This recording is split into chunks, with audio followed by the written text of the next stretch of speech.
Grammaire en dialogue. Niveau avancé. Copyright, Clé internationale, 2013. Chapitre 1, page 6. Ça se laisse lire. Qu'est-ce que tu bouquines en ce moment, Stéphane?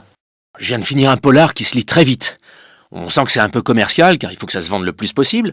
Mais du reste, on se laisse prendre par l'intrigue, qui est assez bien ficelée, mais qui se termine sur des scènes épouvantables, une véritable boucherie. Oh, je comprends pas qu'un auteur se complaise dans tant de violence. Je ne m'y ferai jamais. Ça se passe de commentaires. Moi, ça ne me dérange pas. L'intrigue se passe au début des années 2000. C'est l'histoire d'une jeune femme qui se fait embaucher par un étrange homme d'affaires, lequel se laisse entraîner dans des histoires de blanchiment d'argent. La nouvelle secrétaire se laisse convaincre de participer à des montages financiers louches, puis va insidieusement se rendre indispensable aux affaires de cet homme, qui, finalement, se fera avoir. Mais je croyais qu'il s'agissait d'un polar violent. Personne ne se fait assassiner. Ah mais si, bien sûr. Adrien, t'en fais pas. Il y a des enlèvements, des meurtres horribles et tout ce qui s'ensuit. De toute façon, je m'en fiche, je ne le lirai jamais. Cela dit, je me souviens maintenant de la sortie de ce livre. L'auteur s'était rendu célèbre en refusant le prix qu'il s'était vu offrir. Je n'en reviens pas d'ailleurs qu'il se soit fait encenser à ce point. Que veux-tu? Si les auteurs n'avaient pas besoin de publicité, ça se saurait. Bon, il se fait tard. Il faut que je me remette au travail. Une chronique littéraire. Que pensez-vous de cette nouvelle collection de livres, Antoine? Eh bien, il s'agit d'un projet éditorial de grande ampleur, qui s'avère des plus intéressants. Pourtant, au début, les auteurs s'étaient fait critiquer. Ils s'étaient fait taxer de démagogie. Cela se comprend, Nadia, car le premier ouvrage de la collection s'inscrit dans la tradition de la biographie romancée. La question se pose donc de savoir si la tâche à laquelle les auteurs se sont attelés se verra appréciée par un public de non-spécialistes. Certes, mais cette remarque s'applique à tout ouvrage de vulgarisation. Chapitre 2, page 9. Un documentaire troublant. Thomas, vous avez regardé un film pour nous. De quoi s'agit-il? Eh bien, Nadia, il s'agit d'un documentaire retraçant la vie d'un avocat d'affaires. Il va de soi qu'une infime partie de la réalité a été abordée. En particulier, il manque des éléments cruciaux concernant les relations entre cet avocat et ses clients. Du reste, il n'est pas exclu que cela ait été délibéré afin de préserver le secret professionnel. Est-il exact que certaines scènes aient été filmées à l'insu des participants? Il semble que cela soit le cas. Je n'en ai pas la preuve, mais c'est ce qui se dit. D'ailleurs, il se dégage de ce film une étrange impression de malaise, car il se peut que l'avocat n'ait pas été blanc comme neige.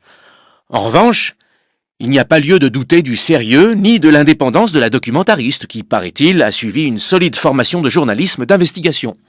À ce propos, il me revient à l'esprit une remarque qui nous a été faite l'autre jour par une auditrice. Comment se fait-il qu'après ce genre de documentaire, il ne soit pas décidé de procéder à de nouvelles enquêtes? C'est à la justice de le faire. Il n'en reste pas moins que ce film permet de découvrir les arcanes d'un monde auquel le grand public n'a généralement pas accès. Il est d'ailleurs troublant, pour ne pas dire effrayant, de pénétrer dans ce milieu. Rumeur. T'es au courant? Il paraît que Bernard Lambert, le directeur commercial, a quitté l'entreprise. Personne ne sait ce qui s'est passé, mais il semble bien qu'il ait été accusé de malversation. Ça ne m'étonne pas du tout. Il se trouve que je connais bien l'une de ses collaboratrices. Or, d'après elle, il existait depuis plusieurs mois déjà de forts soupçons sur les agissements de Bernard Lambert. Il est probable qu'il a donné sa démission avant qu'il ne soit trop tard. Il aurait été désastreux pour l'image du groupe de voir le scandale éclater.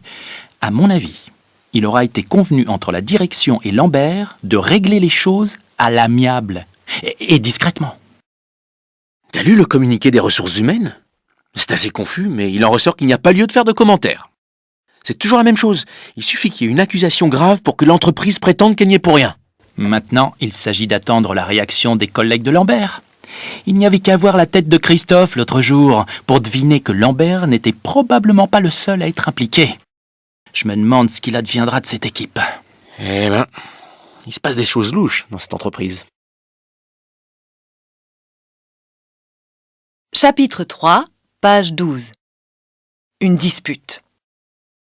Tu ne vas pas encore remettre à la semaine prochaine le déjeuner avec Farida et Stéphane. Ça passera mal. Ils risqueront d'être vexés. Tu ne manques pas de toupet. Je passe mon temps à préparer des dîners pour tes amis et pour ta famille et ça sert à rien. Maintenant, je vais passer pour égoïste. C'est le comble. Chaque fois que nous parlons de Farida et Stéphane, ça finit en dispute. Et là, ça n'a pas manqué encore une fois. Elsa, ça sert à rien de nous disputer. Ça me servira de leçon. À partir de maintenant, Guillaume, je fais ce que je veux. Tu te passeras de moi pour faire la cuisine. J'en ai marre de passer après tout le monde. Et puis, je n'ai pas le temps de faire de dessert. Je peux pas passer ma vie à faire la cuisine. On se passera de dessert, ça n'a aucune importance. Calme-toi. Tu me fais passer pour ce que je suis pas, comme si je te martyrisais. Mais tu vas pas te remettre à m'accuser. Elsa, c'est terrible, on n'en finit pas de se disputer. Et pourtant, on peut pas se passer l'un de l'autre, non? Un film nul. Je n'ai pas vu le nouveau film de Joseph Cambier qui passait la semaine dernière. Tu l'as vu, Gauthier? Ouais, mais tu n'as rien raté, Elodie. Ce film est nul. Passons déjà sur le titre, Super Crack, qui est complètement ridicule. C'est une histoire de science-fiction qui se passe parmi des humains et des robots. Il ne manque aucun des ingrédients du mauvais film. Les personnages n'en finissent pas de s'entretuer dans des scènes qui ne servent qu'à montrer des effets spéciaux. Tu vois le genre? C'est vraiment bizarre, parce que le cinéaste passe plutôt pour un intellectuel engagé. Il s'est souvent servi du cinéma pour dénoncer des injustices ou des atteintes aux droits de l'homme. À mon avis, c'est plutôt qu'il ne manque pas une occasion de faire parler de lui. J'ai l'impression qu'il est passé de l'amour des idées à celui du fric. Oh, c'est tout de même quelqu'un qui ne manque pas de talent. Quel dommage. Ce type de film ne lui servira pas, au contraire. Cela risque de le desservir auprès de la critique. Non, il reste à voir si les spectateurs passeront sur les défauts de ce film. Rien n'est moins sûr. Le public est généralement d'une cruauté et d'une inconstance qui se passe de commentaires. Tu as raison. Mais il serait bienvenu que les cinéastes sachent se remettre en cause. Espérons que Cambier se remettra à faire des films de qualité. Chapitre 4, page 15. Une surprenante reconversion. Dis Valérie, t'as entendu que Patrice s'apprêtait à franchir le pas? Il a fini par se décider à quitter la ville et à s'installer en pleine campagne pour faire du bio. Oui, Maxime, j'ai eu vent de cette histoire. Quelle mouche l'a donc piqué? Eh bien, comme son entreprise battait de l'aile depuis longtemps, il s'attendait à être licencié un jour ou l'autre. C'est ce qui s'est produit. Il a commencé par empocher de bonnes indemnités. Mais qu'est-ce qu'il va faire de son appartement à Paris? Il n'a pas tardé à le vendre. Il m'a dit n'avoir eu aucun mal à trouver un acquéreur. J'avais toujours pensé que Patrice se refuserait à quitter la ville. Oui, mais cette fois, les circonstances lui ont permis de se jeter à l'eau. Sais-tu où il compte s'installer? Il m'a expliqué avoir choisi la Bourgogne, quelque part dans le Morvan. Oh, il me tarde de le voir pour le taquiner un peu. Il va falloir qu'il apprenne tout. Il sait à peine ce qu'est un jardin. Patrice en train de cultiver des poireaux. On aura tout vu. Il est clair qu'il lui faudra déployer une sacrée énergie. Je me demande s'il se rend compte des efforts qu'il aura à fournir et de la réalité de la vie d'agriculteur. Il m'a promis de me parler de son projet en détail. Il réussira peut-être.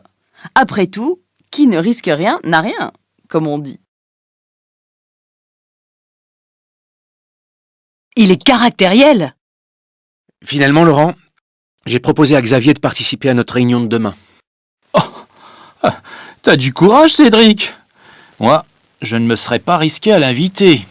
Il est caractériel, il finit toujours par saper le moral de toute l'équipe. Le problème, c'est que si je ne l'invite pas, je m'attends à une vive, si ce n'est violente réaction de sa part.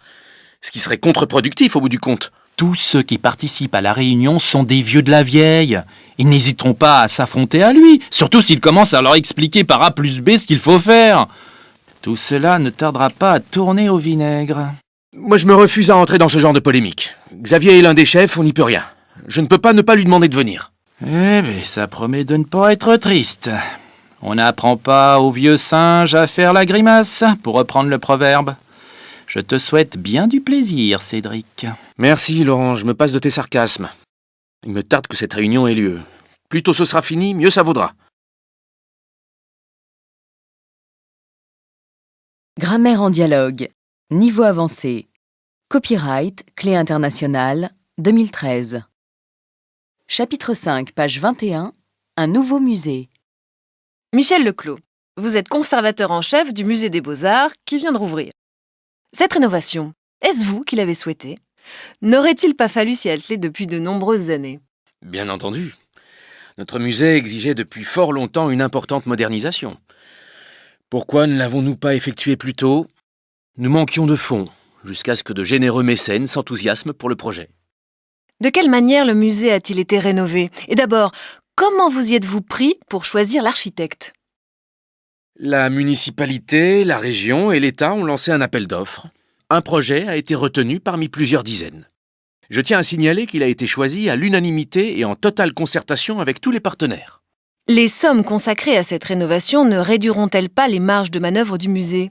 Au contraire, ce nouveau musée va attirer un grand nombre de visiteurs. Suis-je trop optimiste? Je ne le pense pas. La langue de bois. Séverine Leduc, vous êtes candidate aux élections législatives. N'aviez-vous pas déclaré, il y a quelques mois, que vous ne quitteriez jamais votre ville? Effectivement, je l'avais envisagé. Mais que ne dirait-on pas si je me refusais à prendre mes responsabilités? Les Français n'attendent-ils pas des hommes et femmes politiques qui s'engagent totalement à leur côté? Cette campagne électorale que vous menez, Séverine Leduc, la considérez-vous comme un tremplin vers l'élection présidentielle? La question n'est-elle pas un peu biaisée? Pour le moment, je me concentre sur le présent. Oui, mais l'élection présidentielle, Séverine Leduc, y avez-vous songé? Franchement. Ne suis-je pas une femme politique chevronnée? Ma mission est d'être à la disposition des citoyens, n'est-ce pas? Pour quelle raison vous êtes-vous lancé dans cette aventure des élections législatives? Vous y préparez-vous depuis longtemps? J'ai toujours eu à cœur de servir mes concitoyens. Séverine Leduc, je vous remercie. Chapitre 6, page 24. Une promotion discutable et discutée. Sophie, tu n'approuves donc pas l'idée de nommer René à ce poste? Franchement, Laurent, je ne suis pas pour. Même si pour rien au monde je ne chercherai à le brimer. Il est hors de doute qu'il n'est pas sans qualité ni sans compétence. Néanmoins, je ne le vois d'aucune manière en chef d'équipe. Pourtant, tu n'as pas toujours été de cet avis. Bruno t'avait convaincu, non sans mal, de confier à René de plus grandes responsabilités. Annabelle, je ne m'y étais pas opposée car il ne s'agissait que d'une toute petite équipe. Vous n'anticipez jamais rien, Laurent et toi. René ne prend jamais la moindre décision, ce qui fait que personne ne veut plus entendre parler de lui pour des projets d'envergure. Je ne suis absolument pas d'accord. Beaucoup ne refusent pas de travailler avec lui. Tout le monde n'a pas la même connaissance du dossier que vous deux. D'ailleurs, s'ils nous entendaient, nos collègues ne comprendraient pas grand-chose à ce que nous racontons. Mais personne ne nie que René ait un certain nombre de compétences qui ne seraient sans doute pas malvenues dans ce contexte. Par exemple, il ne s'est jamais découragé quand il a été en but à des critiques. Il a mené ses projets jusqu'au bout sans jamais se plaindre ni blâmer personne. Oh, à vrai dire, je ne comprends toujours pas pourquoi ce sujet fait débat. René n'a pas à intervenir dans les décisions au niveau de la direction. De plus, je ne vois guère d'autres candidats valables à ce poste. Tout le monde n'est pas de cet avis. Je ne te cache pas qu'à ma connaissance, ça se bouscule au portillon. Dans ce cas, il ne serait peut-être pas inutile de rencontrer d'autres candidats. Si je ne me trompe pas, le poste n'exige ni compétences linguistiques particulières, ni De compétences... toute façon, ce qui caractérise cette entreprise, ce sont les non-dits. Rien n'est clair. Personne ne dit jamais ce qu'il pense vraiment. Il n'est pas facile de se faire une idée de la réalité. Sur ce point, tu n'as pas tort, Annabelle. Mais ça n'a pas toujours été le cas. Bon, de toute façon, maintenant, il s'agit non pas de geindre, mais d'avancer. Au moins sur ce sujet, vous n'allez pas me contredire toutes les deux? Sans aucun doute. Oui, mais rien n'est plus comme avant. Oh, ne recommence pas, Annabelle. Chapitre 7, page 27. Le plus simple, ce serait de l'appeler. Ce que tu pourrais faire, c'est l'appeler. L'appeler? Moi? Jamais de la vie. Que tu ne veuilles pas lui parler, ça me laisse perplexe. Mais c'est pas que je ne veuille pas lui parler. Mais pour rien au monde, je ne voudrais lui montrer qu'il me manque. Fini la période où je courais après les garçons. Ce que je ne comprends pas, c'est que tu sais bien que Clément est timide. Et la meilleure chose à faire, c'est de prendre les devants. C'est que, une fois, j'ai appelé un garçon dans le même genre de situation. Et le résultat, c'est qu'il m'a raccroché au nez. Alors depuis, je ne bouge plus. L'ennui avec toi, c'est que tu es têtu comme une mule. Oh, si je te dis ça, ce n'est pas pour te blesser, c'est pour ton bien. Que ce soit pour mon bien ou que ce soit vrai, je m'en fiche. De toute façon, moi, je l'appellerai pas. Un point, c'est tout. Dommage, hein. C'est toi qui décides. Indispensable, cette peste? Qu'il faille s'y mettre à plusieurs, je le comprends bien. Mais de là à lui demander de l'aide? L'ennui, Yasmina, c'est que nous nous sommes déjà engagés à rendre le rapport avant le 31, dernier délai. Tout seul, nous n'y arriverons jamais. Certes, mais ce dont on n'a absolument pas besoin, c'est d'une peste comme Valérie. La seule chose qu'elle sait faire, c'est de monter les uns contre les autres. Ça, tu ne peux pas le nier, Bertrand. Ce qui me tracasse, c'est que le délai soit si court. Il va falloir travailler d'arrache-pied, y compris les week-ends. Si je dis ça, Yasmina, ce n'est pas pour te contredire. C'est juste pour que tu te rendes compte qu'on a besoin de quelqu'un de plus. À part Valérie, je ne vois personne d'autre qui soit en mesure de nous aider. Et elle est libre en ce moment. C'est vrai, mais le principal, c'est qu'on puisse travailler en bonne intelligence. Sinon, on va droit dans le mur. Ça, je le sais bien. Chapitre 8, page 30. Tous les mêmes? Quant à moi, je ne me fie ni à l'un ni à l'autre. Chacun raconte de tels mensonges que quiconque doté d'un peu de sens commun ne peut les croire. Tu dis n'importe quoi. Ce serait quelqu'un d'autre que toi, Adrien, qui tiendrait tel propos, je me fâcherais. Mais tout le monde sait que t'as de petites tendances anarchistes. À d'autres, je ne suis pas anarchiste, Stéphane.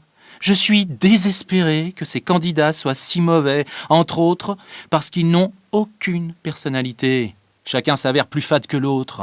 Je n'ai pas si sûr. Rien de tel parfois qu'une bonne campagne électorale pour faire émerger les personnalités. C'est du moins ce que disent certains. Je ne crois pas qu'il y ait grand monde qui le pense vraiment. Et tu verras, un jour ou l'autre, les électeurs ne se déplaceront même plus. Quel pessimisme. Tout de même, tu devrais tenir compte du fait que l'un dans l'autre, la participation aux élections n'est pas si mauvaise, même si certains déplorent qu'elle ne soit pas massive. T'as qu'à consulter n'importe quelle statistique et tu verras. Découvertes archéologiques. Jérémy Klein, parlez-nous des diverses découvertes effectuées sur ce chantier de fouilles. Eh bien, nous avons retrouvé, entre autres, un grand nombre d'objets romains qui, l'un dans l'autre, peuvent être datés du IIe siècle après Jésus-Christ. Cependant, pour diverses raisons sur lesquelles je ne m'étendrai pas, certains avancent une autre datation, vers le début du IIIe siècle de l'ère commune.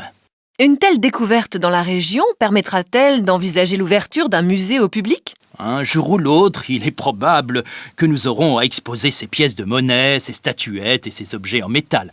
Nous savons mieux que quiconque à quel point l'archéologie attire le public, et en particulier les enfants.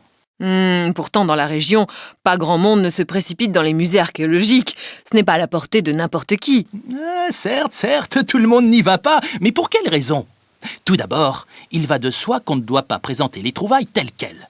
Il est important que chaque objet soit remis en contexte.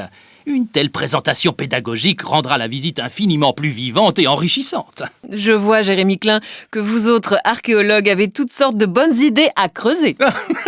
Oui, en effet.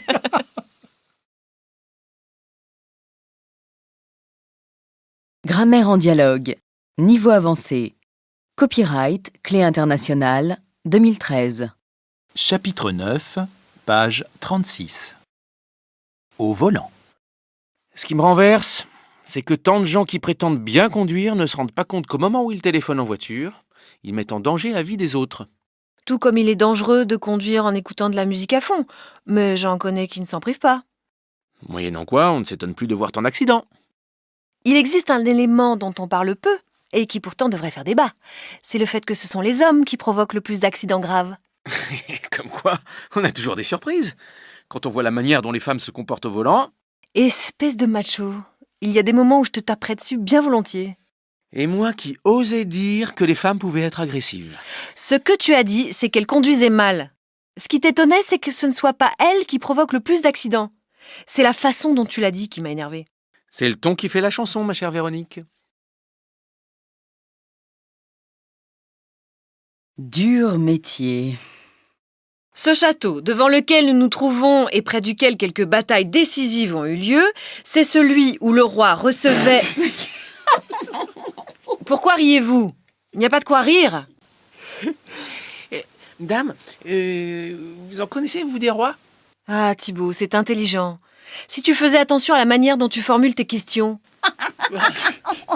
Madame, regardez, il y en a qui grimpent aux arbres. Il y a des moments où j'ai vraiment envie de changer de métier. Il y a de quoi.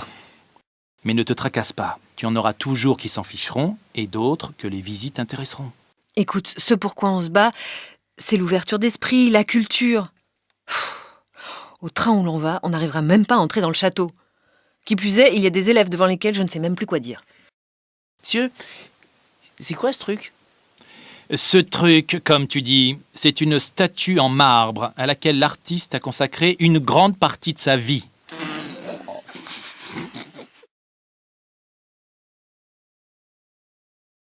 Chapitre 10, page 39. Ah, les enfants. Ceux qui ont l'intention de devenir banquier ne font pas ce genre d'école.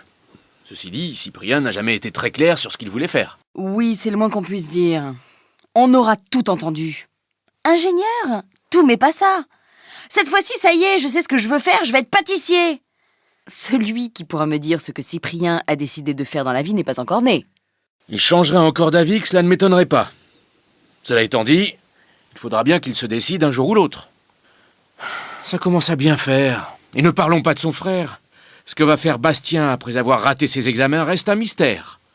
Mon pauvre chéri, que veux-tu, c'est comme ça. Oui, mais... Cyprien tient un peu de ton père, soit dit en passant. Ça alors, pourquoi est-ce que tu fais allusion à mon père? Ça n'a strictement rien à voir. Changeons de sujet, comme ça on va pas se disputer. Ça y est, vous avez fini de parler de moi? Comment ça? T'écoutes aux portes maintenant? Qu'à cela ne tienne, tu vas pouvoir nous dire ce que tu veux faire. Finalement, c'est la banque qui t'intéresse, non? Pas plus que ça, à vrai dire. Ça alors. Mais mon chéri, il faut bien que tu te trouves une voie. On t'aidera, on te soutiendra, cela va sans dire. Mais il faut bien que tu choisisses. Et ça, on ne peut pas le faire à ta place. Oui, maman. Ce que j'aimerais faire, c'est grand reporter. Mon garçon, j'admets que tu changes de projet, mais celui-ci me paraît assez fantaisiste, étant donné que tu as peur de l'avion. Comment ça, j'ai peur de l'avion? Je ne vais pas insister, mais tu ne fais guère le fanfaron dans un avion. Ceci soit dit en passant.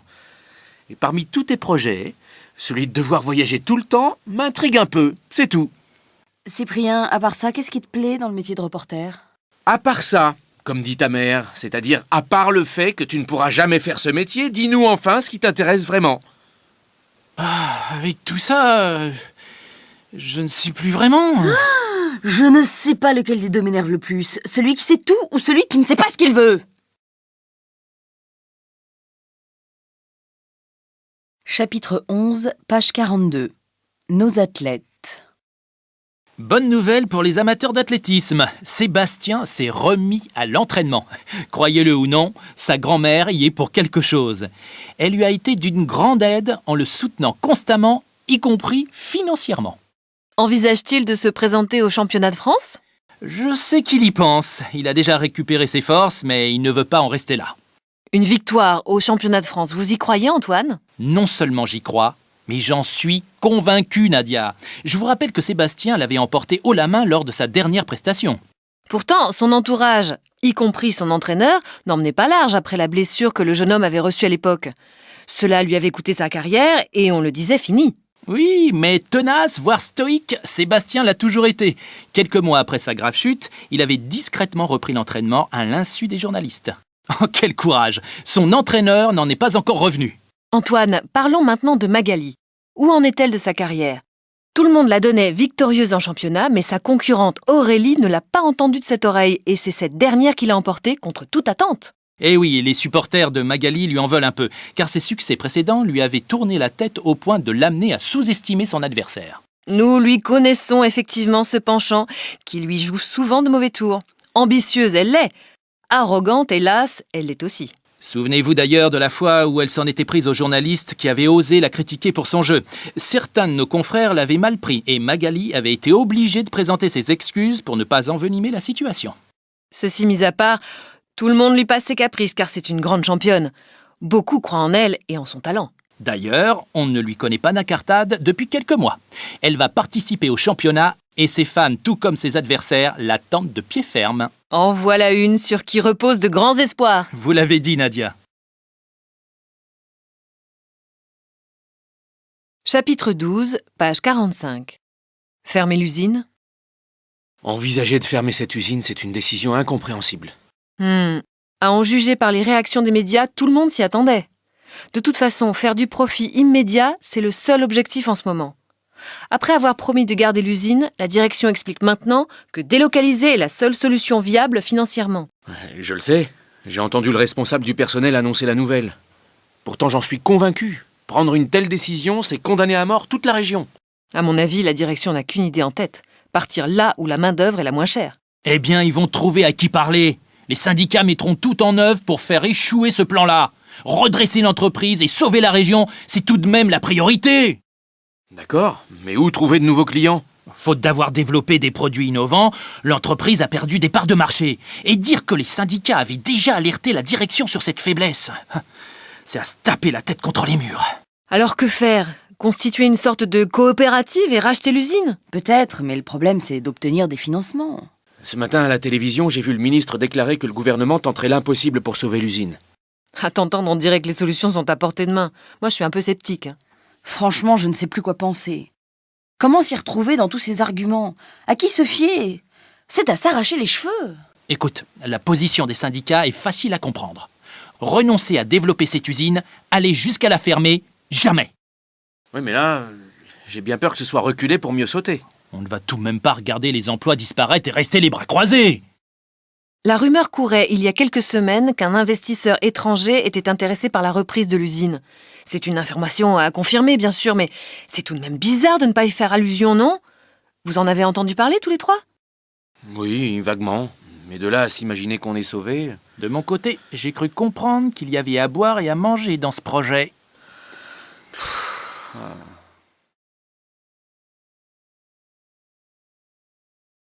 Grammaire en dialogue. Niveau avancé. Copyright, Clé internationale, 2013. Chapitre 13, page 51. Un peu de tension. Pourvu que Sabine ne dise pas n'importe quoi. Je me suis engagée à ce qu'elle n'intervienne pas directement dans la négociation, mais cela a été de haute lutte. Quelle chance d'ailleurs que nous ayons pu lui donner un lot de compensation. Paul a consenti à ce que Sabine prenne en charge une partie du nouveau projet. Cela permettra qu'elle se cantonne à son domaine de compétences. Oui, mais je m'attends à ce que Paul fasse preuve d'autoritarisme et s'oppose à ce que Jérôme ait la haute main sur les décisions. Que je sache, n'est pas à Paul de trancher. Certes, mais si jamais Jérôme ne mène pas le projet à terme, il faudra s'attendre à ce que Paul veuille s'en emparer. Ça commence à bien faire. Si Paul n'est pas content, qu'il aille voir ailleurs. Finalement, peu importe que Paul soit bien disposé ou non, ce qui compte, c'est qu'il fasse ce que la direction lui demande de faire. Un examen raté. Oui, maman, j'ai raté mes examens. Que je sache, c'est pas un crime. Cyprien aussi avait raté des examens. Bastien, le problème n'est pas que tu aies échoué, mais que tu ne fasses pas preuve d'une grande ténacité. Or, ton père et moi tenons absolument à ce que tu aies ton diplôme. Peu importe que tu sois obligé de repasser les examens à la deuxième session. De toute façon, je m'attendais bien à ce que vous me fassiez des reproches. Je suis crevé. Et c'est pas étonnant que j'y sois pas arrivé. Il aurait fallu que je prenne des vacances au lieu de bosser comme un fou. Qu'à cela ne tienne, mon chéri. On ne s'est jamais opposé à ce que tu prennes des vacances. Mais avant, il faudra que tu aies mis au point un programme de révision, c'est tout. C'est tout de même curieux que tu aies bossé comme un fou, comme tu dis, et que tu aies eu de si mauvaises notes. Qu'est-ce que vous voulez que je fasse, papa et toi? Que je m'enferme jour et nuit pour réviser sans voir personne? Non, pourvu que tu aies la volonté de réussir, nous ferons tout ce que nous pourrons pour te soutenir. Mais il faut que tu y mettes du tien. Et que tu sois moins agressif. Chapitre 14, page 54. Le plan de table est délicat. Pour le repas, il faudra que nous trouvions des solutions pour éviter les conflits familiaux. Mais quel que soit le plan de table, impossible d'empêcher que Roselyne et Charlotte ne se rencontrent. Supposer que les deux soient obligés de se parler. Ce serait la pire situation qu'on puisse imaginer. Certainement pas la pire, maman, mais assez délicate pour qu'on y réfléchisse à deux fois. Bon, je pense tout de même que Charlotte est assez fine pour accepter qu'on la mette à la même table que mamie. Je ne suis pas d'accord avec toi, Nora. Mamie est la dernière personne qui sache comment gérer ce type de situation. Ce n'est pas que je veuille la critiquer, mais... Oui, tu n'as pas tort, Florian. Et d'ici à ce que mamie prétende ne plus se souvenir de Charlotte, il n'y a qu'un pas. Ce n'est pas que mamie perde la tête, mais de temps en temps, elle a des réactions... comment dirais-je?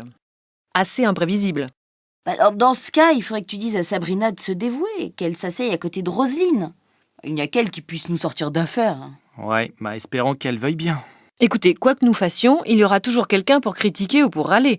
On ne peut pas contenter tout le monde. Dans un déjeuner de famille, la seule chose qu'on puisse faire, c'est d'essayer de limiter les dégâts. Hasardeuse décision? Ce n'est pas que je veuille vous décourager, mais quoi que vous choisissiez, il est important que vous prépariez soigneusement ce départ. Il n'y a pas que l'expatriation elle-même qui soit délicate. Supposons que vous preniez en charge ce nouveau projet en Afrique. La durée de votre mission sera-t-elle suffisante pour que vous réussissiez? Je tiens d'abord à préciser qu'aucun de mes collègues n'a souhaité partir. Soit qu'ils aient des obligations familiales, soit qu'ils soient impliqués dans d'autres tâches. Et puis, que je sache, m'expatrier est la seule solution qui me permette de faire évoluer ma carrière, vu les circonstances. Je comprends. Il n'y a que vous qui soyez en mesure de décider. Dans tous les cas, quelle que soit votre mission, elle comportera une part de risque. De toute façon, que ce soit moi ou un autre, il faudra bien que quelqu'un y aille. Et je dois dire que, pour le moment, c'est la seule proposition qui me plaise et qui me tente. Dans ce cas, nous ferons tout pour que votre déménagement se fasse dans les meilleures conditions. Chapitre 15, page 57. Un étrange cambriolage. Thomas, vous avez un curieux fait divers à relater à nos téléspectateurs. Oui, et il est probable que l'enquête sera longue, si j'en crois mes sources. Samedi dernier, un camion de déménagement s'est arrêté devant la luxueuse demeure de monsieur et madame Nemours. Il semble bien que les soi-disant déménageurs soient entrés sans difficulté et aient entièrement vidé la maison. Comment est-ce possible? Eh bien, tout millionnaire qu'il soit, monsieur Nemours avait apparemment manqué de prudence quant à la protection de sa résidence. Voilà qui est extrêmement curieux, pour ne pas dire louche. Qu'en disent les enquêteurs? Ils cherchent à identifier des témoins qui puissent les mettre sur la voie. Le fait qu'un individu a été interpellé samedi soir tente à prouver qu'ils sont sur une piste. Mais je doute que les résultats de leurs investigations soient communiqués aux journalistes. Le fait que M. Nemours ait été suspecté de fraude fiscale explique-t-il que les policiers ne veuillent pas communiquer davantage? Certes, Nadia, il est probable que toutes ces affaires sont liées. Aucune piste? Le fait qu'il ne soit pas connu dans la région plaide en sa faveur. J'admets que c'est effectivement un point positif pour lui. Il n'empêche que je ne comprends pas qu'il ne puisse pas préciser où il se trouvait à l'époque. S'il était innocent, il me semble qu'il répondrait à nos questions sans hésiter. Étant donné ses rapports avec la victime, tu te doutes bien, Franck, que même s'il avait su quelque chose, il ne nous aurait rien dit. Il est vraisemblable qu'il n'est pas impliqué directement. Mais il est peu probable qu'il n'ait pas eu conscience qu'il se tramait quelque chose d'étrange autour de la victime. Moi aussi, Rémi, je doute qu'il n'ait pas quelque chose à voir de près ou de loin avec cet étrange cambriolage. Ce serait bien qu'on puisse mettre la main sur un témoin qui veuille bien dire ce qu'il a vu. Je suis d'accord. D'ailleurs, le fait qu'il y ait si peu de témoins me paraît louche. À l'heure où le cambriolage a eu lieu, on se doute que quelqu'un a bien pu entendre ou voir quelque chose. Il est peu vraisemblable qu'aucun voisin ne se soit rendu compte de quoi que ce soit. J'admets qu'on peut trouver normal qu'un camion de déménagement s'arrête devant la porte de la maison, mais on comprend mal que personne ne se soit demandé pourquoi les Nemours déménageaient. Chapitre 16, page 60. Du remue-ménage dans la famille. J'ai obtenu que Nora vienne avec Selim et que tous les deux dorment à la maison. Je pense que ce serait plus facile pour eux. Tu as raison, maman. C'est important qu'ils se sentent acceptés, surtout pour Selim. Oui, Charlotte. Je crois que je peux maintenant les inviter sans que ton grand-père proteste. Il est temps que papy admette que Nora est grande et qu'elle a le droit d'avoir un petit ami. Je suis bien d'accord avec toi. Mais tu sais comment est ton grand-père, qui regrette parfois que la morale ne soit plus ce qu'elle était. Il faut reconnaître à sa décharge qu'il y a eu tellement de bouleversements dans la famille qu'il n'a pas été ménagé, quelle qu'ait été sa relative ouverture d'esprit. Grégoire qui vient avec un copain, jusqu'à ce qu'on découvre que c'est son petit copain. Cécile qui a décidé de divorcer, et Audrey qui change de petite amie comme de chemise. Charlotte! Mais c'est la vérité, maman. Audrey a décidé qu'elle mènerait sa vie comme elle l'entend, et le moins qu'on puisse dire, c'est qu'elle le fait. Charlotte, est-ce que cela te choquerait par hasard? Cela m'étonne que tu réagisses aussi vivement. Pas du tout. Cela ne me choque ni ne me dérange qu'elle veuille être enfin libre. D'une certaine manière, je comprends que ton grand-père se sente un peu dépassé. Mais il a bon cœur, je suis sûre qu'il accueillera Nora et Selim à bras ouverts. Je parie même que cela lui ferait plaisir de les voir plus souvent. Tu ne crois pas? Il est toujours difficile de deviner ce qu'il pense au fond de lui. Mais je suis d'accord avec toi qu'il a un petit faible pour Nora. Elle l'a toujours mené par le bout du nez sans difficulté. Ce que papy regrette finalement, c'est que tout le monde ne vive pas comme lui, ne pense pas comme lui. N'exagérons pas. Quelles que soient ses opinions, il fait souvent preuve d'une plus grande tolérance que bien des jeunes. Il ne faut pas généraliser, mais je suis souvent étonnée de voir des réactions plutôt conservatrices dans ta génération. Alors qu'au même âge, nous ne recherchions que l'émancipation. Tu vois, maman, tu fais comme papy. C'était mieux de mon temps.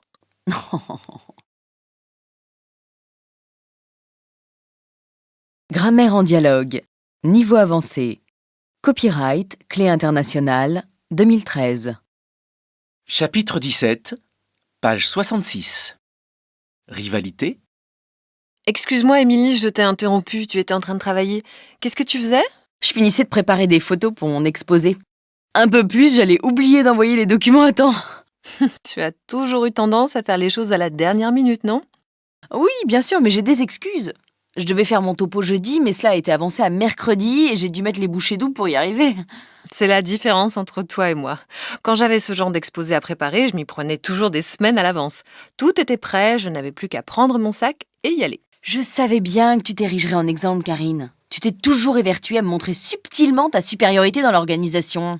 Mais pas du tout. Je te disais tout cela sans arrière-pensée. Tu parles. Dans ton fort intérieur... Allô? Non, excuse-moi, j'ai pas le temps, j'allais partir. Oui, d'accord, je te rappelle plus tard. Ah, je savais que c'était lui. Il me fatigue, celui-là. Avant, il m'appelait le matin et il me réveillait à chaque fois. Ensuite, il a changé de tactique, il a commencé à m'appeler dans la journée. C'est du harcèlement, ma parole. Oh, bon, de quoi parlions-nous? De ton topo que tu n'as pas encore fini de préparer. Au fait, c'était qui? Augustin, je l'ai connu à la fac il y a quelques mois. J'ai toujours su que ce serait un homme. Et moi qui croyais que tu étais toujours trop gentille avec les garçons, tu as bien changé. Eh ben oui, avec le temps, j'ai fait quelques progrès sur ce sujet. Avant, j'avais tendance à ne pas oser dire non parce que je pensais que les garçons ne s'intéresseraient plus à moi. Et puis j'ai découvert que c'était pratiquement le contraire. Ça, pour moi, c'est difficile. Tu vois, on parlait des différences de caractère. Eh ben, j'ai toujours été un peu trop sérieuse dans mes cours, en tout cas plus que toi. Je connaissais beaucoup de gens, mais j'ai toujours eu du mal avec les garçons. Toi, c'est le contraire, tu as toujours eu plein de garçons autour de toi. Je crois que je t'envie un peu. Et moi qui ai toujours cru que tu me considérais comme une jolie idiote. N'importe quoi. Je ne t'ai jamais prise pour une cruche. C'est plutôt toi qui me regardais de haut car tu as toujours été plus jolie que moi. Ah bah je vois que la dispute n'est pas près de finir.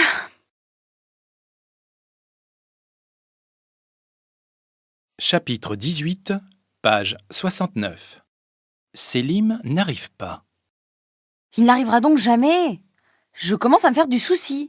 Arrête de t'inquiéter, Nora. Il se sera rendu compte qu'il avait oublié quelque chose et il aura fait demi-tour. Il va se manifester, ça ne va pas tarder.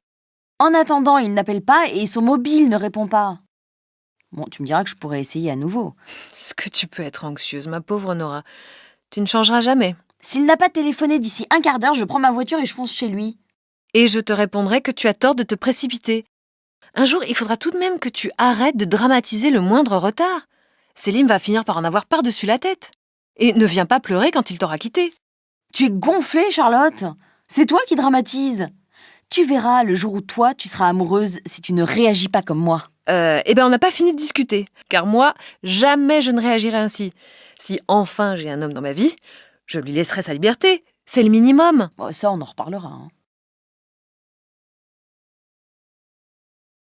L'avenir du livre. Selon certaines études, on dit que le livre aura complètement disparu d'ici quelques années. C'est une vision de cauchemar. Si dans 10 ans le livre a disparu, je me jette par la fenêtre. Enfin, c'est une manière de parler, bien sûr. Calme-toi, Adrien. La technologie évolue si vite que dans quelques années surgiront de nouveaux outils. Tu seras le premier à t'en servir. Bon, plutôt crever. Tu connais ma passion pour le livre. Je la garderai toujours. Tu me diras, Stéphane, que je suis un vieux réactionnaire, conservateur, démodé. Ben, je m'en fiche. Imagine que les gens lisent davantage grâce aux livres électroniques. Tu ne vas pas me dire que c'est une catastrophe. Non, bien sûr.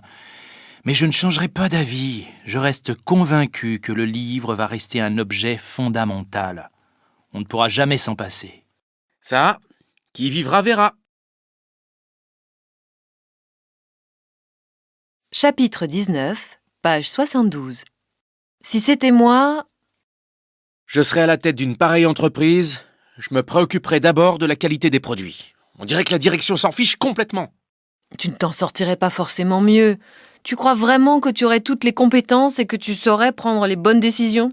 En tout cas, je commencerai par consulter les responsables de la qualité. Il semblerait qu'en ce moment, personne ne leur demande leur avis. Il faudrait tout de même le faire, non ? J'aimerais bien t'y voir.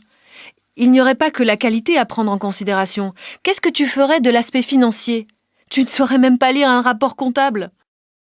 D'après ce que je sais, les ventes commenceraient à chuter. Ce qui serait logique, si la qualité baisse. Eh bien, tu devrais changer de métier et devenir le patron. Je suis certain que j'aurais été un bon gestionnaire.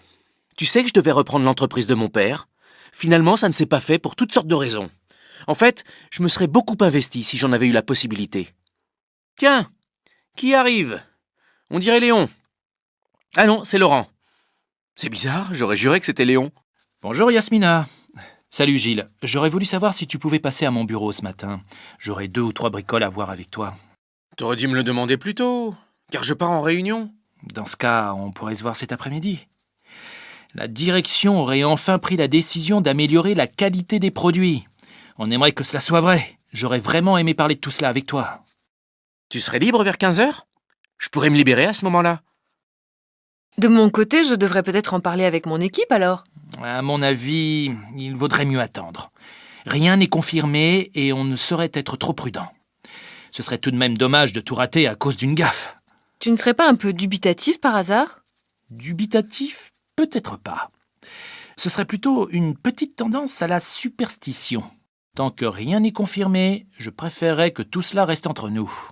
Je te comprends, mais on pourrait espérer qu'une entreprise de cette importance communique un peu mieux. Je ne te le fais pas dire. Chapitre 20, page 75. Difficile à aider. Tu vois, ça m'aurait étonné qu'elle ne veuille pas les voir. Oui, mais j'aurais trouvé normal qu'ils la préviennent un peu plus tôt. Effectivement, Charlotte, je pense qu'elle aurait aimé être avertie à temps de leur venue pour pouvoir mieux les recevoir. Il aurait suffi qu'ils lui disent 8 jours avant qu'ils avaient l'intention de venir et cela lui aurait facilité les choses.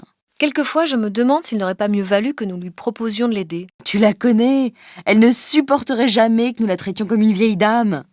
Parfois, j'aimerais bien qu'elle soit un peu plus conciliante. Ce serait mieux pour toute la famille qu'on puisse s'entraider spontanément, sans se préoccuper des réactions des uns et des autres. Tu rêves un peu. Cela dit, il se pourrait que nous parvenions à convaincre Mamie de lui donner un coup de main. Il suffirait que Papy lui dise quelques mots et tout pourrait s'arranger. Que faire ? J'ai encore perdu le match. Je ne sais pas ce qu'il aurait fallu que je fasse pour venir à bout de Roland. Il aurait tout simplement fallu que tu t'entraînes un peu plus sérieusement, mon garçon. Peut-être, mais je n'aurais jamais cru que Roland puisse me battre. Pour commencer, ce serait bien que tu cesses de sous-estimer tes adversaires. Oh papa, arrête de me faire la leçon. J'aurais espéré que tu m'encourages au lieu de me faire des reproches. Je ne te fais aucun reproche, mais j'aimerais que tu tires les leçons de ce qui vient de se passer. Ce serait dommage qu'un garçon doué comme toi ne réussisse pas mieux. En fait, il faudrait que je change de prof. Ce serait peut-être bien que je suive les cours de Fabrice, tu ne penses pas ? Je suis d'accord avec toi, Alexandre. Ce serait une bonne idée que tu ailles le voir. Ce serait dommage que tu te prives d'un excellent professeur. Mais il semblerait qu'il soit particulièrement dur et exigeant. Tu supporterais qu'un entraîneur te dise ce qu'il faut faire, sans aucun ménagement ? Bien sûr, papa. Quelle question ? Chapitre 21, page 81. Une actualité déprimante. La lecture des journaux va bientôt me plonger dans la dépression. Aggravation du déficit extérieur. Réduction du pouvoir d'achat. Virulente critique de l'opposition. Menace sur l'emploi. Inexorable augmentation du chômage. Règlement de compte mortel. Tout va bien. L'optimisme est de mise. Pas d'exagération, je te prie. L'obsession des mauvaises nouvelles est aussi pernicieuse que l'optimisme béat. Il ne s'agit pas de tomber d'un excès à l'autre, bien sûr, mais parfois, j'aimerais avoir un peu plus de détachement. À ce compte-là, Adrien, tu finiras dans l'isolement le plus total. Mieux vaut tout de même une confrontation avec le réel qu'un renoncement à la vie en société. Ce serait choisir le confort, mais ce ne serait pas dénué d'une forme de lâcheté. Dis donc, Stéphane, tu donnes dans la grandiloquence, je vois. Ouh. J'apprécie l'élégance de ta leçon de morale, mais je n'ai jamais parlé d'éloignement de l'actualité. Je dis simplement que le caractère déprimant des nouvelles n'incite pas à l'euphorie. T'es tout de même d'accord avec mon analyse, non ? Oui, bien sûr, oui.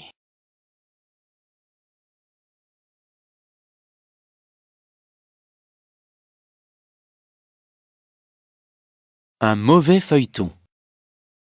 Il s'agit de l'histoire d'une séparation, puis d'un divorce, puis d'un remariage, puis d'une grossesse non désirée. Bref, un mauvais feuilleton dont la vacuité n'a d'égal que la banalité. Je ne comprends pas ton intérêt pour de telles inepties. Bon, je reconnais que le début de l'histoire n'a pas grand intérêt. Pourtant, je trouve que ce film a un je ne sais quoi de touchant qui m'est allé droit au cœur. Touchant ? Je n'arrive pas à le croire. Ce n'est plus de la sensibilité, c'est de la sensiblerie.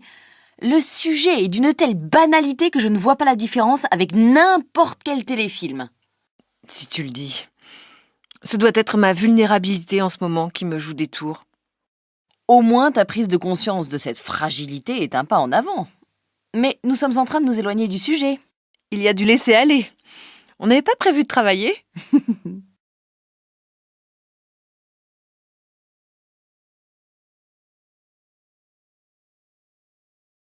Chapitre 22, page 84. Une grande dame. Tu as vu que Germaine Fleury, âgée de 95 ans, vient de tourner dans un nouveau film français ? Oui, c'est une grande dame du théâtre et du cinéma qui est encore dans une forme olympienne. À son âge avancé, quelle merveille d'avoir conservé une si bonne mémoire et une énergie apparemment intacte. Elle me fait craquer. Elle possède un sourire irrésistible et un visage candide d'une rare beauté. C'est vrai. Il émane d'elle une infinie douceur, une véritable harmonie.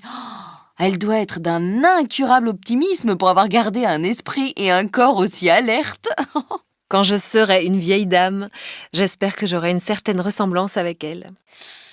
Hélas, je nous vois très bien toutes les deux presque centenaires, bien conservées, mais complètement gâteuses. Ou au contraire, avec l'esprit vif, mais le corps décati.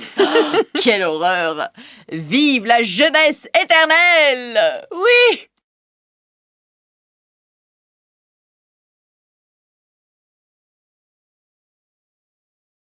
Un redoutable négociateur.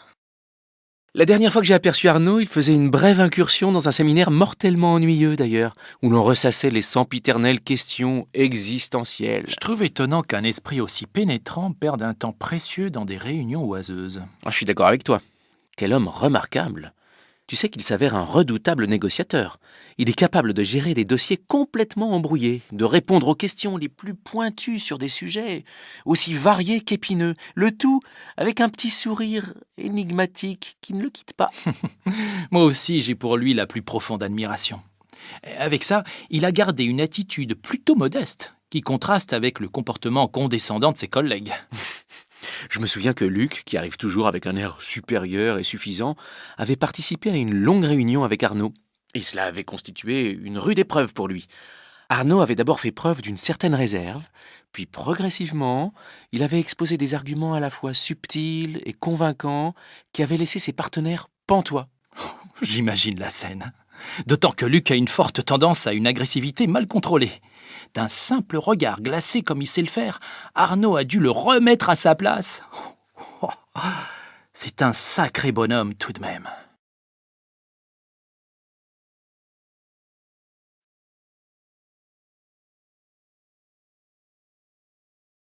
Chapitre 23, page 87. Des vacances un peu ratées.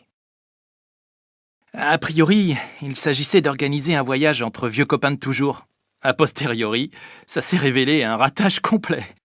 Pourquoi? C'était mal organisé? Non, mais finalement, ce sont plutôt les copains des copains qui sont venus.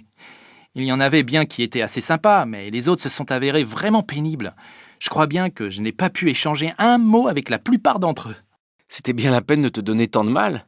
Vous êtes restés longtemps ensemble? 1 semaine.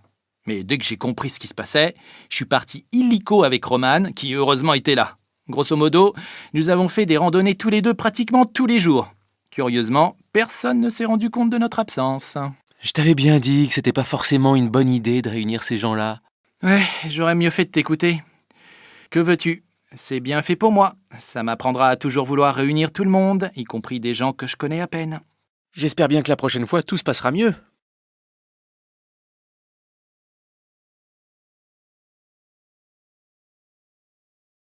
Du chantage? Christophe a encore prétendu connaître quelques secrets inavouables de ses chefs.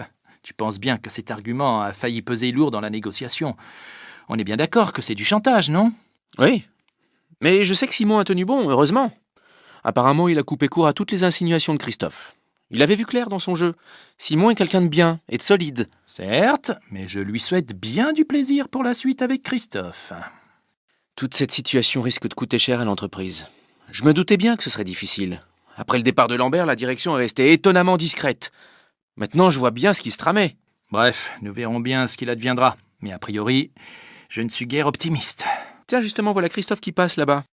Décidément, quand on parle du loup...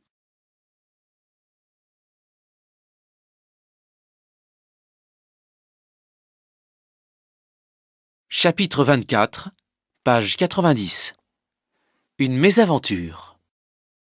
Mon pauvre Daniel, comment as-tu fait ton compte pour te casser la jambe? Tout bêtement, je me suis cassé la figure dans la rue en sortant du bureau. Tu n'as vraiment pas de chance. Tu es resté longtemps à l'hôpital? Non, j'ai pu rentrer à la maison assez vite. Mais maintenant, ça commence à me taper sur les nerfs d'être dépendant. Bien sûr, le seul avantage de la situation, c'est que je peux faire la grasse matinée vu que je suis cloué à la maison. Mais l'activité, et même une activité soutenue, me manque. La patience n'a jamais été ta principale qualité. Véronique, n'importe qui perdrait patience dans de telles circonstances. Excuse-moi, Daniel, je plaisantais. J'ai tendance à oublier que tu n'as guère le sens de l'humour. Merci du compliment. Dis tout de suite que j'ai mauvais caractère. Mais non, je te taquine. Je suis pleine de compassion. Je sens déjà l'ironie.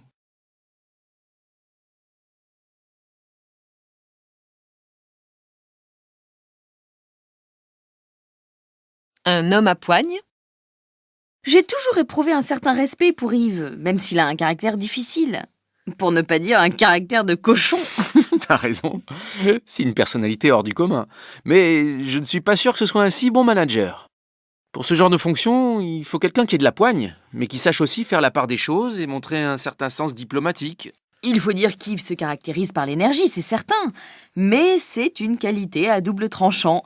D'un côté, cela l'incite à faire preuve de fermeté. De l'autre, cela le pousse à faire cavalier seul. Si bien qu'il s'est mis à dos un grand nombre de collègues. Le bruit court que lorsque Roland a fait face à des drames familiaux et est resté absent du bureau, Yves en a profité pour réorganiser le service à sa manière. Il a toujours eu tendance à être autoritaire, voire despote. Yves a eu l'opportunité de mener le projet à terme en l'absence de Roland, mais j'ai l'impression que ce succès lui a tourné la tête. Et quand Roland a réintégré l'équipe, il s'est retrouvé face à un nouvel organigramme, de nouveaux objectifs. Yves n'avait même pas eu la courtoisie de le mettre au courant. Bien sûr, Yves est le chef, et c'est lui qui a le pouvoir, mais tout de même...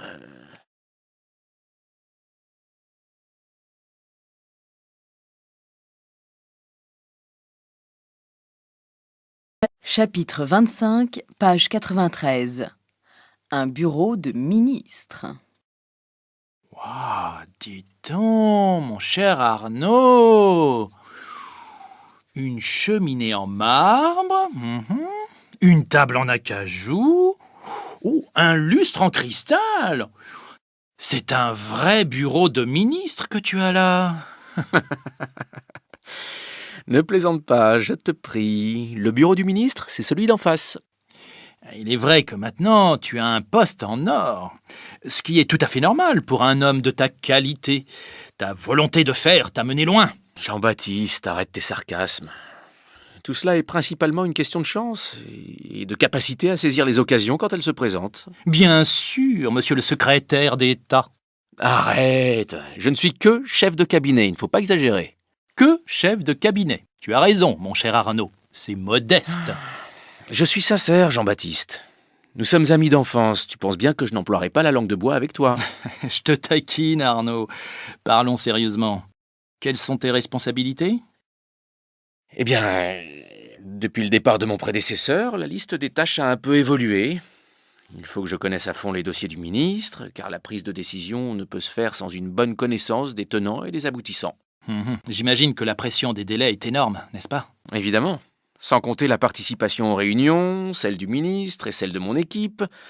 Dans certains cas, il faut avoir des nerfs d'acier pour rester calme et une sacrée capacité de concentration. D'autant que mon ministre de tutelle est un bourreau de travail. C'est toi qui t'occupes de la rédaction des discours du ministre ? J'y participe, mais la plume du ministre, comme on dit, c'est quelqu'un d'autre, un spécialiste en communication, bien entendu. C'est le mot-clé à l'heure actuelle. Et dans les bureaux d'à côté, ce sont tes collègues ou des consultants ? Principalement des conseillers du ministre. Et il n'y a pas de friction ni de rivalité entre vous ? Tu parles. Entre toi et moi, ce genre d'équipe est un vrai panier de crabes. Tout le monde cherche à prendre la place de l'autre. Cela ne te déprime pas ? Que veux-tu ? Ce sont les risques et les aléas du métier.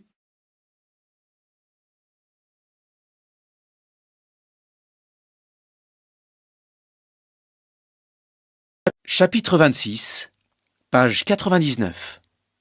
Photo de famille. Là, c'est ta grand-mère, lors d'un dîner de Noël. Tu vois, elle est assise en dessous d'un portrait ancien entre ses deux fils. Papa et mon oncle, donc, qui habitaient tout près l'un de l'autre quand ils étaient jeunes. Pourtant, ils n'ont jamais été très proches. Oui, il y a eu des dissensions entre eux et par-dessus le marché, ton père a épousé la femme que ton oncle aimait, ta mère, que tu aperçois là, sur le côté droit. Ici, de part et d'autre du sapin de Noël, c'est toute ma famille du côté maternel. On devine la cuisine par derrière, où tout avait été mis sans dessus-dessous pour la préparation du dîner. Et à travers la fenêtre, on entrevoit le jardin. Et au-delà, la rivière qui passait par derrière. Et ici, tu nous reconnais ? Ton grand-père et moi debout côte à côte. Ah oui ! Ce qui est frappant, Tati, c'est que parmi tous ces gens, tu es la seule à avoir les cheveux blonds et bouclés. Pas tout à fait. Si tu regardes de près mes deux cousins qui sont assis l'un à côté de l'autre, celui de droite a les cheveux blonds aussi, que tu ne distingues pas sous son chapeau.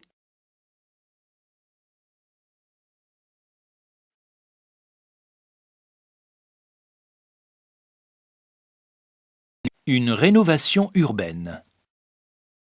Où envisage-t-on de construire le nouveau stade ? En fait, il s'agit d'un programme de rénovation du quartier qui va bien au-delà de la simple construction d'un stade. Il faut remettre de la vie au cœur de ce quartier défavorisé. À partir d'où entreprenez-vous cette rénovation ? En partant du fleuve jusqu'à la voie ferrée, voici la zone concernée par ce vaste plan de réhabilitation et de construction. Comment cette zone sera-t-elle desservie par les transports ? Nous allons mettre en circulation une nouvelle ligne de bus qui traversera la ville, depuis la place Jean Jaurès jusqu'au stade. Il y a en effet chez les habitants du quartier une grande frustration due au manque de transport en commun. Actuellement, pour se rendre à l'école ou à l'hôpital le plus proche, il faut près de 3 quarts d'heure de marche. C'est inacceptable. Ce plan a-t-il fait l'objet de discussions ? Évidemment, une consultation a été menée au sein des collectivités locales et des associations. Vous semblez être parvenu assez rapidement à un accord. Oui, car je suis originaire de cette ville. Je vis parmi ses habitants depuis toujours. Je les connais, ils me connaissent. Et il y a, de part et d'autre, une relation de confiance qui s'est établie.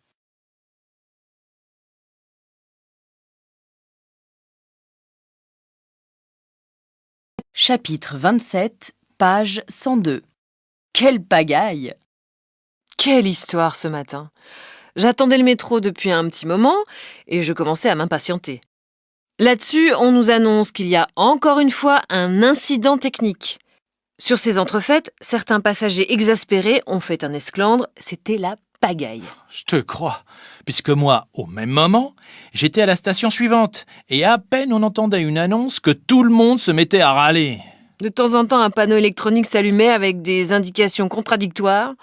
Une fois l'incident terminé, je peux te dire que ça a pris du temps avant que tout ne redevienne normal. C'est tout de même pénible. À longueur d'année, il y a des problèmes sur cette ligne. Le trafic est interrompu pour un oui ou pour un non sans qu'on sache pourquoi. Je viens d'apprendre qu'un énième comité d'usagers se formera d'ici peu. Espérons que dans la foulée, cela encourage les pouvoirs publics à améliorer le service.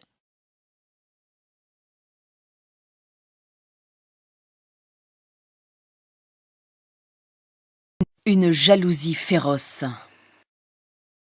Au fur et à mesure que la relation s'est développée, Benoît a sombré dans une jalousie féroce. Pour le moment, tant que Louise parvient à le rassurer, la relation tient encore. Mais jusqu'à quand? Mystère. Ouais, si j'ai bien compris, Benoît arrive à peine à la maison qu'il commence déjà à lui poser des questions à tout bout de champ. Comme il ne la voit pas de la journée, il peut laisser libre cours à son imagination jusqu'au délire. De toute façon, à court ou moyen terme, elle le quittera, sinon elle vivra un enfer. D'après toi, de quand date cette transformation dans leur rapport? Autant que je me souvienne, Benoît était plutôt timide, non? Il a toujours été jaloux. Tant qu'il vivait à Limoges, ça allait encore, même si elle se plaignait de temps à autre des crises de jalousie que lui faisait Benoît. Sur ces entrefaites, un premier bébé est arrivé et dans la foulée, ils ont déménagé à Paris. Là-dessus, Louise a arrêté de travailler. J'ai encore du mal à comprendre comment Louise a pu accepter de quitter son travail à Limoges. À cette époque, elle avait un poste important. D'entrée de jeu, la relation entre Benoît et Louise n'a pas été facile, même s'ils étaient très amoureux. Je me suis bien des fois demandé s'ils seraient restés ensemble s'ils n'avaient pas eu d'enfants.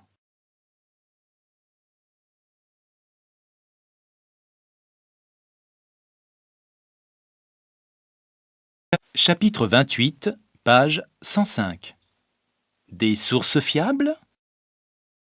Thomas, je me demande comment tu t'y es pris pour avoir accès à ces informations. Apparemment, tu as de bonnes sources. Ça a été toute une aventure. En toute franchise, Nadia, je ne te révélerai pas par quel biais je les ai obtenus, mais la plupart des éléments m'ont été transmis discrètement, si ce n'est en catimini. C'est amusant que tu dises ça, car de mon côté, j'apprends beaucoup par l'intermédiaire d'un de mes contacts au ministère. Nous discutons souvent à bâton rompu. Comme je le connais par cœur, si je puis dire, je fais semblant de ne l'écouter que d'une oreille. Bien entendu, je prends très au sérieux tout ce qu'il me raconte. C'est toujours ainsi que ça se passe. Par allusion, généralement dans une situation où l'on dîne à la bonne franquette. Il faut mettre son interlocuteur en confiance pour lui tirer les vers du nez. Cela dit, certaines informations sont à prendre avec des pincettes. Il faut rester très prudent. Tu as raison. Et le pire, ce sont les rumeurs qui se transmettent de bouche à oreille. Je m'en méfie comme de la peste. Tant que rien n'est confirmé ou écrit noir sur blanc, je n'en tiens pas compte. Certes, c'est tout un art. Et il faut procéder par élimination et par recoupement. De plus, nous courons le risque que nos informations soient utilisées à mauvais escient. Et à ce moment-là, nos relations avec nos sources peuvent s'arrêter net.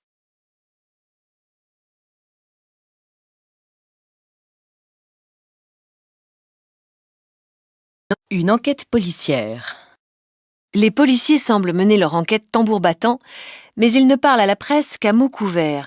Antoine, vous avez tout de même obtenu quelques informations par le biais de vos informateurs. Oui, Nadia, je parlerai sans détour. Il s'agit d'une très curieuse attaque à main armée. En effet, tout a été mis sans dessus-dessous dans l'appartement du millionnaire. Les malfaiteurs se sont introduits sans effraction dans l'appartement, mais une arme à feu a été retrouvée sur place. Comment sont-ils parvenus à entrer malgré les systèmes de sécurité? Auraient-ils donc pénétré par ruse? Au fait, comment sait-on qu'ils étaient plusieurs? Les analyses de l'ADN retrouvées sur place vont dans ce sens. Les enquêteurs travaillent d'arrache-pied pour rassembler tous les éléments possibles. Quelques suspects sont-ils déjà dans le collimateur des policiers? Une première piste a tourné court, mais vu l'ampleur du vol, les enquêteurs sont déterminés à employer les grands moyens pour retrouver les malfaiteurs, y compris avec l'aide de leurs collègues européens.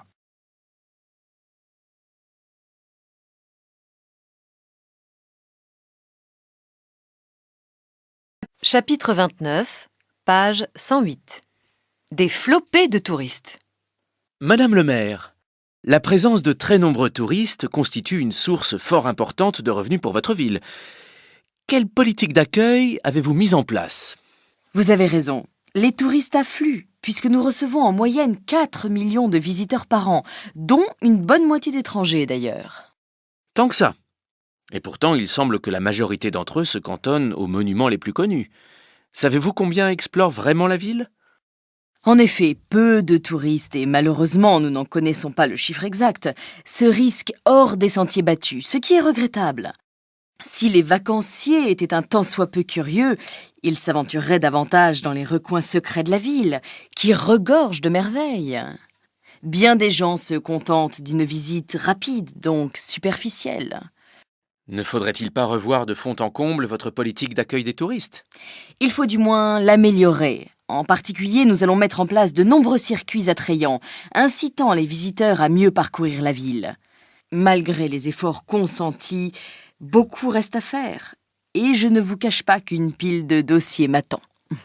Madame le maire, je vous remercie.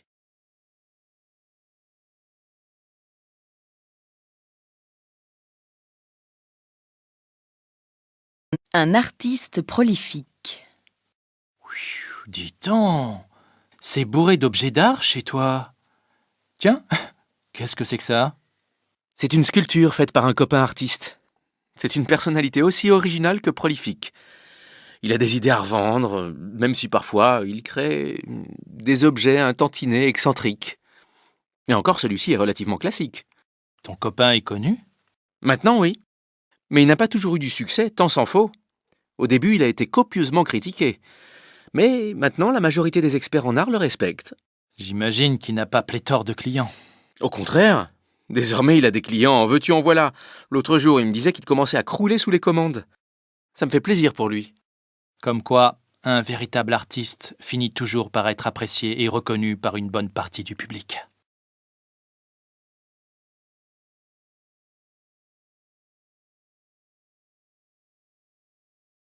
Chapitre 30, page 111. La nouvelle école. Madame le maire, si je comprends bien, vous avez investi dans les infrastructures du village à la différence de votre prédécesseur. Effectivement. Comme vous le voyez, nous avons fait construire une nouvelle école maternelle digne de notre commune. En tant que parent d'élèves et mère, je m'en réjouis. En quoi ce bâtiment diffère-t-il du précédent ? La fonction est la même, bien sûr, mais le style forme un contraste saisissant avec la vieille école de la Troisième République. Pour certains enfants, l'ancien bâtiment vétuste représentait une vision de cauchemar. La nouvelle école s'inscrit dans un projet qui se distingue par son caractère novateur. Tel que ? Des techniques pédagogiques originales, de même que du matériel entièrement renouvelé. Nous sommes dans une dynamique de modernisation, conformément à ce que j'avais annoncé dans mon programme électoral. Vous voyez, certains candidats tiennent leurs promesses. Il n'en va pas de même pour tout le monde, c'est certain.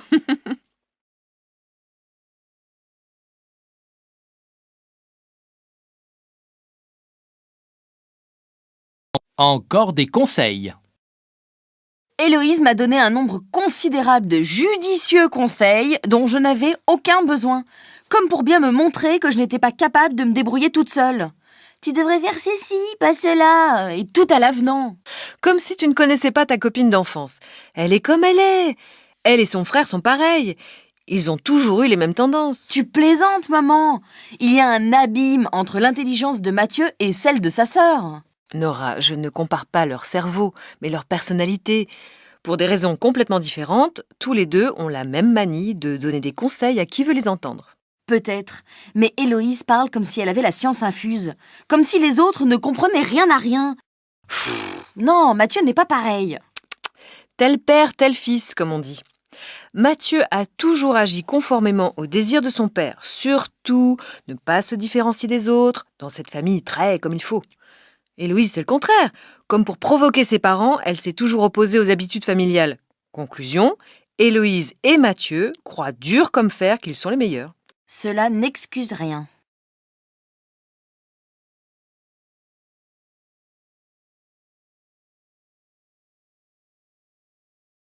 Chapitre 31, page 117.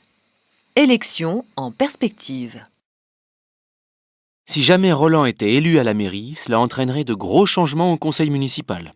Si tant est que son électorat traditionnel lui soit fidèle. Et ce n'est pas gagné. Je serai à la place des personnes âgées, je ne voterai pas pour lui. Il n'a aucun projet pour elles. Encore faudrait-il que ces personnes puissent se déplacer. Or, il n'y a guère de transport public dans cette ville. Pour un peu, je souhaiterais vraiment l'élection de l'autre candidat, qui n'est pourtant pas de mon bord politique. Pour autant que je sache, Roland est donné gagnant par les instituts de sondage, mais de justesse, en admettant que ces estimations soient fiables. Or, rien n'est moins sûr. Si Roland gagnait, mais qu'il soit élu sans nette majorité, ce serait un désastre pour la ville. Même en admettant que le conseil municipal soit constitué de gens dévoués, tu vois d'ici les discussions et les blocages. Tu as raison, Adrien. Et pour peu que la crise économique s'aggrave davantage, le développement de la ville risque effectivement de pâtir de ce manque de direction claire.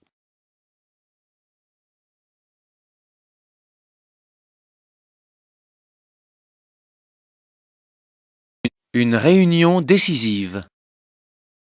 Autant que je sache, la réunion sera décisive pour l'avenir de notre projet. Dans l'hypothèse où l'organigramme serait entièrement restructuré, cela pourrait tout remettre en question. Au cas où il déciderait de nommer un nouveau directeur, qui pourrait être placé à la tête du département? Vincent, ou à défaut Aurélie. Si jamais Vincent déclinait l'offre, ce dont je doute fort, Aurélie serait tout à fait en mesure d'assurer la direction, à condition de faire quelques aménagements dans l'équipe, bien entendu. Oui, mais rien ne se fera sans l'accord de Valérie. Pour peu qu'elle se mette dans la tête de tout transformer, nous ne sommes pas sortis de l'auberge. C'est la raison pour laquelle, dans la mesure du possible, je tiens à être présent et, le cas échéant, à mettre mon grain de sel.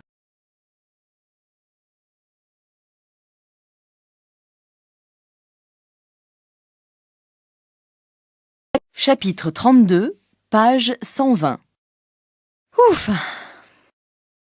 Tu as beau dire, Simon est quelqu'un qui a du cran. Là où tout le monde aurait renoncé, il n'a pas lâché, quitte à passer pour un fou. C'est vrai. Aussi étonnant que cela puisse paraître, il a fait preuve d'une opiniâtreté inébranlable. Or, jusqu'à présent, c'était quelqu'un qui se caractérisait plutôt par la discrétion. C'est pour ça que personne ne pensait sérieusement qu'il pourrait réussir. Quand bien même ses interlocuteurs se seraient montrés moins pugnaces, il fallait être drôlement solide pour persévérer. C'est pourquoi je n'étais guère optimiste sur l'issue de cette négociation, quels qu'aient été nos atouts. Moi, au contraire, j'avais tout de même bon espoir que Simon s'en sortirait, ne serait-ce que parce qu'il avait pas mal de cartes en main. Je ne l'ai jamais nié. Il n'en reste pas moins que je n'aurais jamais imaginé que Simon parvienne à un tel accord. En quoi, je l'avoue, je me suis trompé. Je fais amende honorable. Toujours est-il que le contrat a été signé. Ça a beau être la crise en ce moment, cela représente un beau carnet de commandes.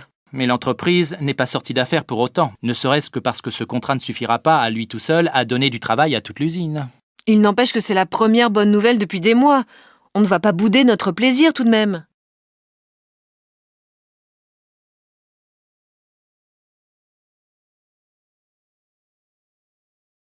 Charlotte et ses défauts. C'est toujours pareil. Au lieu de se confronter aux difficultés, Charlotte se dérobe, quitte à se mettre à dos toute la famille. Oui, c'est curieux. Là où on l'imaginerait ferme ou impliquée, elle boude ou elle fuit. Le problème, c'est qu'elle voudrait s'imposer, sans pour autant avoir vraiment confiance en elle. Aussi étonnant que cela puisse paraître, elle est assez fragile, ou du moins vulnérable. Il n'empêche qu'elle se trompe lourdement en ne venant pas samedi. Ne serait-ce que pour venir embrasser ses cousins. Tu sais, Nora, Charlotte a beau être ma fille, je connais ses défauts. Quitte à te surprendre, je dirais qu'elle manque singulièrement de courage, alors que pour d'autres choses, elle tient de moi. Au demeurant, elle a de grandes qualités, c'est certain. Lesquelles, Tati?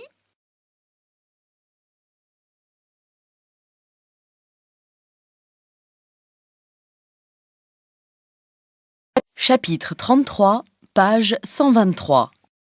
Une pièce controversée. Antoine et Thomas, vous avez vu la pièce de théâtre. Comment se fait-il qu'elle n'ait pas obtenu le succès escompté?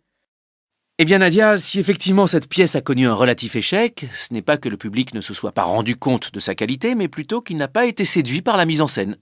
D'accord, Thomas, mais cela n'explique pas tout. Rien qu'à entendre certains spectateurs, on se demande si le sujet n'a pas dérangé le public. Moi j'étais allé la voir par curiosité. Et compte tenu des critiques que j'avais lues, j'ai été agréablement surpris. Pour la simple et bonne raison que j'ai un faible pour le metteur en scène.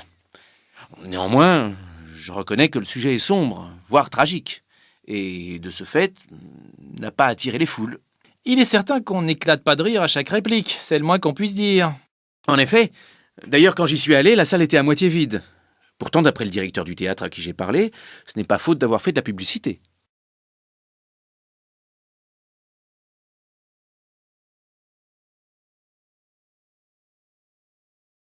la brouille. Comment ça se fait qu'ils ne se soient pas réconciliés? À force de se contredire l'un l'autre, ils en sont arrivés à se déchirer. Rien qu'à entendre Cédric, on comprend qu'il ne veuille plus avoir affaire à Xavier. Tu sais d'où vient ce ressentiment? Selon Cédric, cela vient du complexe de supériorité de Xavier, qui se croit tout-puissant. Et d'après Xavier? Ce serait Cédric qui, par orgueil, n'aurait pas reconnu ses erreurs. Xavier était encore vert de rage d'en parler. Il n'a pas changé.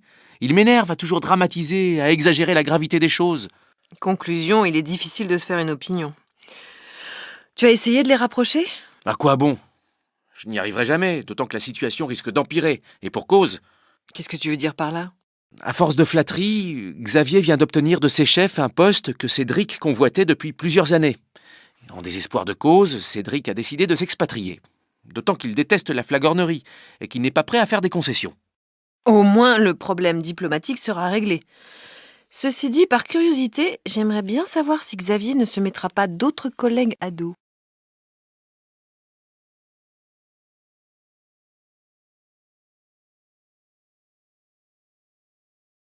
Chapitre 34, page 126. Un résultat prometteur. Qu'est-ce qui vous a conduit à vous intéresser à ce phénomène?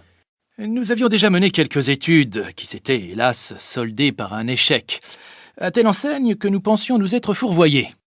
Finalement, il aura suffi d'une petite expérience bien conçue pour remettre le processus en route. Comme quoi, il ne faut jamais renoncer.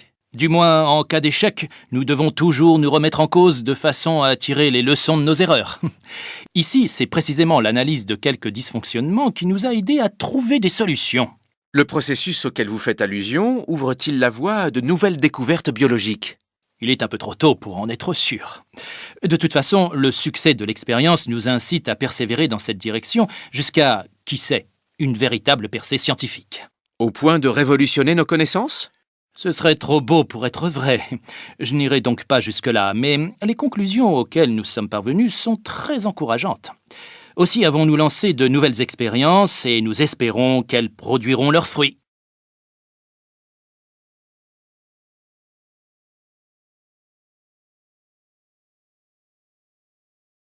Réunion politique agitée. Comment s'est passée la réunion? C'était à s'arracher les cheveux. Il y a eu des discussions à n'en plus finir. Tout le monde se querellait. Tant et si bien que ça a duré. Mais ça a abouti à quelque chose? À rien du tout. Chaque fois que Julie proposait une solution, cela déclenchait des protestations et des critiques, à tel point qu'il a fallu faire une interruption de séance pour rétablir le calme. Du coup, un grand nombre de décisions n'ont pas pu être prises. Je me demande pourquoi ce genre de réunion occasionne de tels incidents. Eh oui, même si l'ordre du jour n'était pas particulièrement polémique, de fil en aiguille, d'autres sujets ont été abordés, et cela a déclenché des controverses assez violentes. C'est toujours la même chose. Il suffit d'un mot malheureux pour déchaîner les esprits. Comme quoi, il faut toujours faire attention à ce que l'on dit.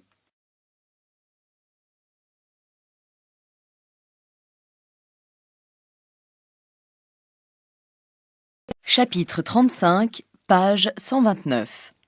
La recette de maman. Dis maman, comment est-ce que tu prépares la tarte tatin? Viens là que je te montre. Tu vois, je fais fondre le beurre dans le plat, puis j'ajoute du sucre. Je fais cuire de telle manière que cela devienne un beau caramel. Je pourrais aussi acheter du caramel prêt à l'emploi. Si tu veux, mon chéri, mais le but c'est tout de même de faire une vraie tarte. Si tu la prépares toi-même, ce n'est pas pour qu'elle soit industrielle. Ensuite, tu places les pommes épluchées de manière à former une couronne. Ça a l'air difficile à faire. Tu plaisantes? Tu laisses cuire les pommes histoire qu'elles dorent un peu dans le caramel. Il faut que tu surveilles le feu pour qu'elles ne brûlent pas, sinon... La tarte tatin sera ratée. Finalement, tu ajoutes la pâte feuilletée. Fais en sorte de bien glisser la pâte sur les côtés. Tu laisses cuire 40 minutes environ et tu la sers tiède. Et pour que ce soit encore meilleur, je peux ajouter de la chantilly? De la chantilly ou de la glace à la vanille.